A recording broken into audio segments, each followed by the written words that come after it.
शिव सकाळ मित्रांनो आज आपण आलोय भंडारदरा या परिसरामध्ये. आणि तुम्हाला माहितीच असेल की या भंडारदरा परिसरामध्ये अनेक किल्ले, मग त्याच्यामध्ये एक त्रिकुट आहे जे सह्याद्रीतले अनेक ट्रेकर्स इथं जात असतात.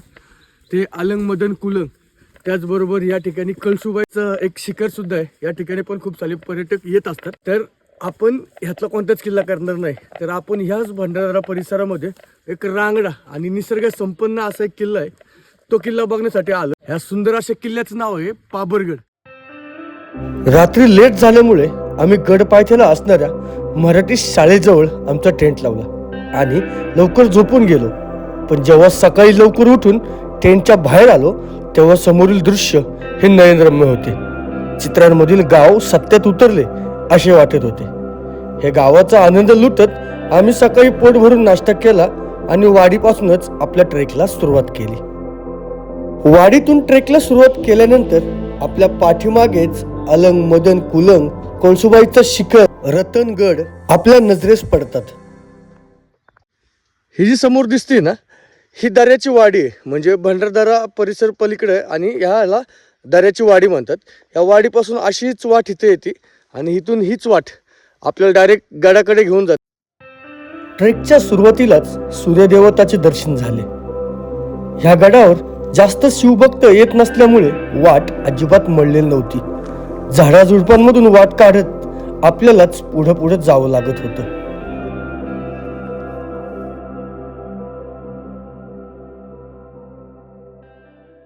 खाली आपण ज्या वाडीतून सुरुवात केली त्या वाडीतून तर काय हा गड दिसत नाही, पण एक 10 ते 15 मिनटं मस्त अशी झाडझुडपातून एक वाट वरती जाते आणि वरती आल्यानंतरच आपल्याला हा पाबरगड दिसायला सुरुवात होती. तर आपल्या मागं हे असे 3-4 डोंगर दिसत आहे. तर हा जो मधला जो आहे तो पाबरगड आहे आणि याची वाट या साईडनी वरती जायचं. इकडे एक पठार आहे आणि त्या पठारापासून उजवीकडे त्या पाबरगडाकडे वाट जाते.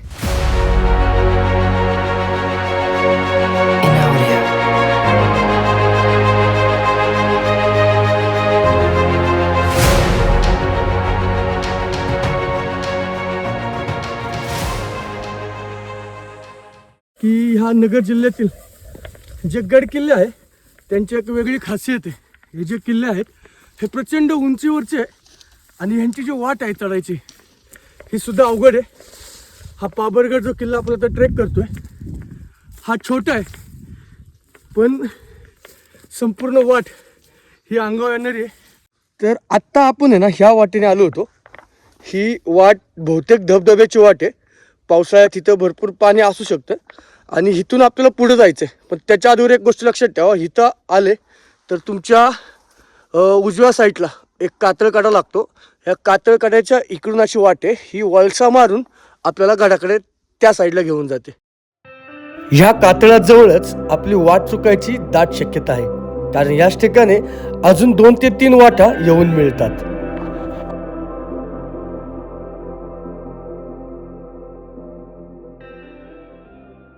तर मित्रांनो, साधारण अर्धा ते पाऊण तास चालून झाल्यानंतर आपण येऊन पोचतो एका पठारावर.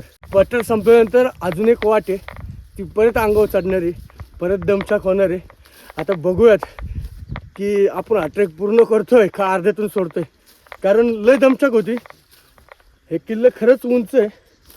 आता ह्या साईडला वाट आहे, हे चालले ते बघा पोरं, त्या साईडला वाट आहे आपली.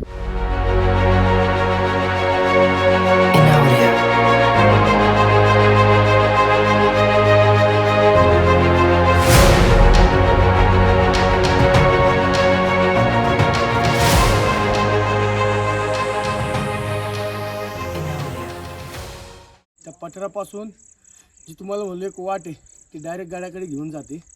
तर ती वाट गडाकडे घेऊन जातेच, पण प्रचंड दमछाक करते. आता तुम्ही बघितलं असेल, पक्क दमलोय. त्या तिथं हा सूर्य डोक्यावर आलाय आणि आता आपल्याला थोडासा आराम करून या 2 डोंगरांमधून एक खिंड आहे ती वरती जाते आणि तिथून गडावर आला रस्ता आहे. पठारापासून 15 मिनिटाची खडी चढाई पार करून आपण येऊन पोचतो गडाच्या पहिल्या लोखंडी शिडीजवळ. तर वाटेमध्ये अशा लोखंडी रेलिंग लावले होते, तर सेफ्टीसाठी चांगलं आहे. पण तरीसुद्धा काही ठिकाणी रिलिंग पडलेली आपल्याला बघायला मिळते. तर शक्यतो जास्त रिलिंगवर भर नका देऊ.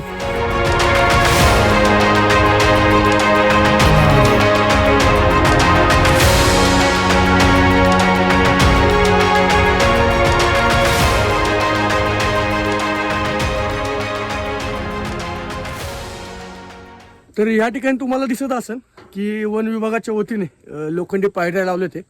तर इथं अगोदर जाणं तर अवघडच होतं, कारण इथं कुठंच ज्या नैसर्गिक जुन्या काळातल्या ज्या पायऱ्या होत्या त्याचे कुठेच अवशेष आपल्याला बघायला मिळत नाही.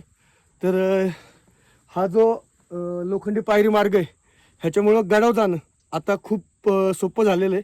तर आता आपण वरती जाऊयात आणि वरती सुद्धा अजून एक अशी शिडी आपल्याला बघायला मिळते. तर मित्रांनो, लोखंडी शिडीपासून आपण आता वरती आलो.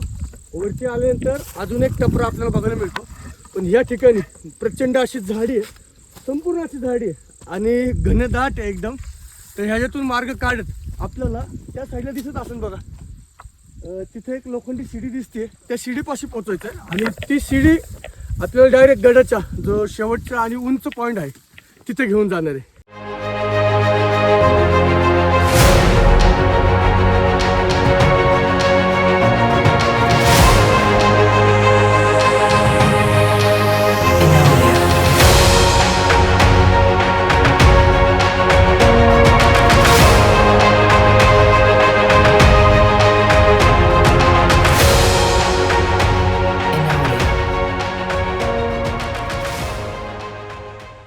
ही जी लोखंडी शिडी दिसते ही आपल्याला गडाच्या माथ्यावर घेऊन जाणार आहे. पण आता आपण तिकडे न जाता पायरीपासूनच सरळ थोडंसं पुढं एक पाण्याचं टाकं आहे आणि गुहा आहे.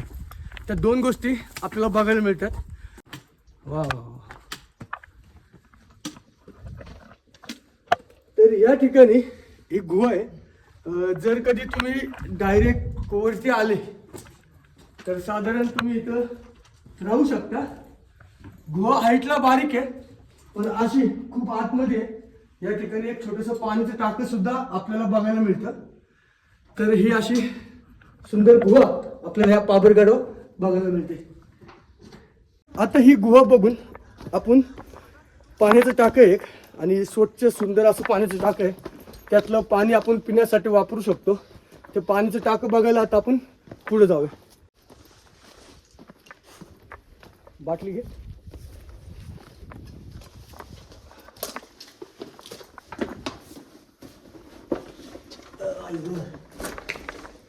अरे वा. तर आता हे पाण्याच्या टाक्यात आपण पाणी भरून घेऊयात आणि मग शिड्यांनी वरती जाऊया. बरोबर.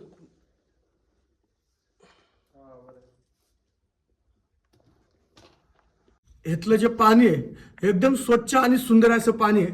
कृपया या ठिकाणी आले तर घाण अजिबात करू नका. आणि या ठिकाणी इथं दिसतं आपल्याला इथं शेकोटी वगैरे केली आहे, तर अशी शेकोटी वगैरे सुद्धा या ठिकाणी करू नका, कारण ही जी राख आहे ही पाण्यात जाऊन पाणी दूषित होऊ शकतं. तर या ठिकाणी आलं तर स्वच्छता राखा.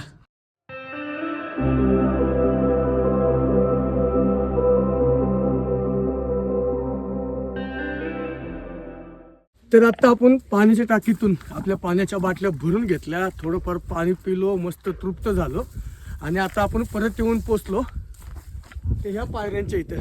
आणि ह्याच पायऱ्याने आता आपण गडावर जाणार आहे आणि या ठिकाणी काय काय अवशेष बघायला मिळतात आपल्याला ते आता आपण वरती जाऊनच बघूया.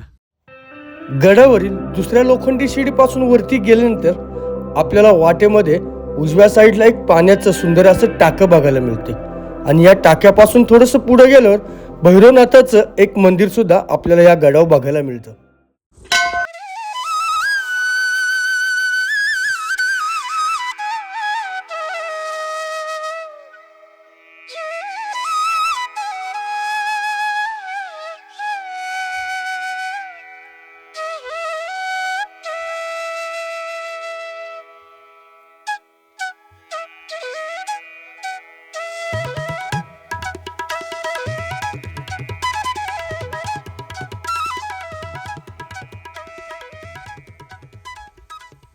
तर मित्रांनो, आता आपण गडाच्या बरोबर माथ्यावर प्रवेश केला. तर हा प्रवेश करणं आपल्यासाठी काही सोपं नव्हतं किंवा जे नौके ट्रेकर असतील त्यांच्यासाठी सुद्धा सोपं नसणार आहे.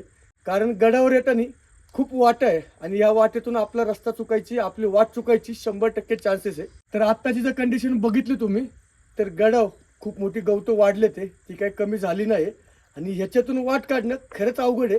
कारण जर भाऊ नसता तर आम्ही 2-3 वेळा वाट 100% चुकलोच होतो. तर या गडावण्यासाठी सर्वात मोठं योगदान हे आपलं पवन भाऊचं आहे. तर या पाबरगडाच्या खालीच पायथ्याला एक धऱ्याची वाडी म्हणून एक छोटीशी वाडी आहे आणि भाऊ तिथंच राहतो.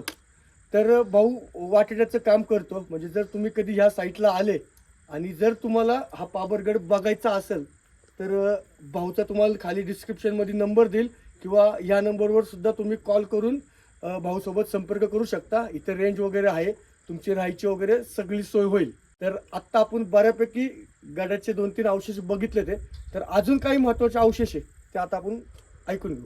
तर आता आपल्याला नेमकं कुठं जायचं आता आपण एक 5 मिनिटाच्या अंतरावरती एक धान्य कोठार आहे ते बघणार आहोत आणि त्याच्यानंतर जे पाबरगडावरची एक पाबरखिंड आहे मुळात ती आपण ज्या साईडला आहे राईट साईडला ती आपण बघणार आहोत आणि काही 2-3 असेच पाण्याचे टाके आहेत ते पण आपण आता या थोड्या वेळाने आपण तिकडे जाणार आहोत बघायला.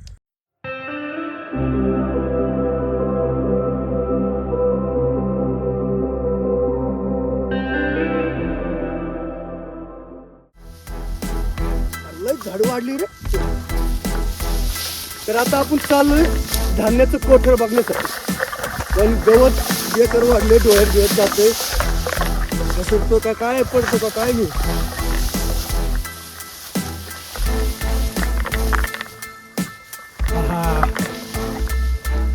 हीच वाट आहे. अर्धगात पण आहे. गडावर गवत आजही खूप मोठ्या प्रमाणावर वाढलेले आहे. त्यात हिवाळा म्हणजे सापांचा प्रजननाचा काळ. म्हणून सावधपणे हातात काठी घेत योग्य वाट काढत आम्ही निघालो धान्य कोठाराकडे. तर तुम्ही बघितलं असेल खतरनाक अशी झाडं रोपटी झाडे गवतं सगळं वाढलं होतं. त्यातून मार्ग काढत आत्ता आपण बरोबर येऊन पोचलो धान्य कोठाराची. इथं आतमध्ये पाणी आहे. एक साईडला पाणी राहते, एक साईडला कोरडे. हे जे टाक आहे आपलं जे धान्य कोठार आहे या साईडला पाणी नाहीये पण या साईडला पूर्ण भरून पाणी आहे.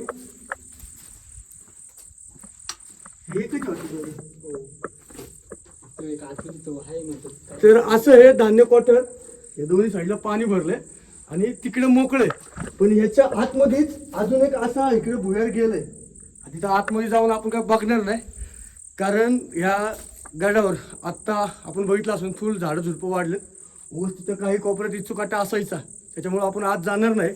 तर असं हे सुंदर धान्य कोठार बघून आता आपण जी पाबरखिंड आहे तिकडे जाऊयात. धान्य कोठार उजव्या हाताला ठेवत एक वाट आपल्याला सरळ पुढे घेऊन जाते ते पाबरखिंडीकडे.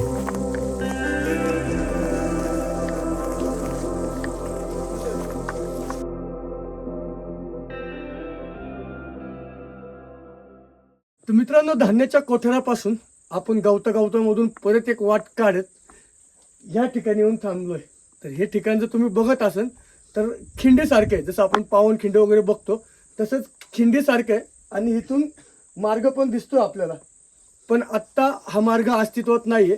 पण असं सांगितलं जातं की खालची ह्या साईडची काही गावं आहे पूर्वी ह्या गडावण्यासाठी ह्या पाबरखिंडीचा वापर केला जायचा.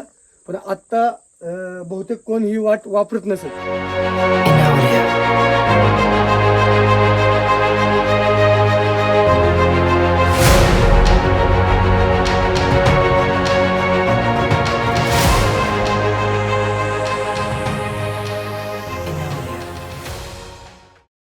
तर व्हिडिओ आवडला असेल तर हा व्हिडिओ जास्तीत जास्त लोकांपर्यंत शेअर करा कारण त्यांना ह्या गडावरती आपल्या व्हिडिओचा नक्कीच उपयोग होईल. तर आता आपण आपला व्हिडिओ इथं थांबवतो आणि गड उतार करायला सुरुवात करतो.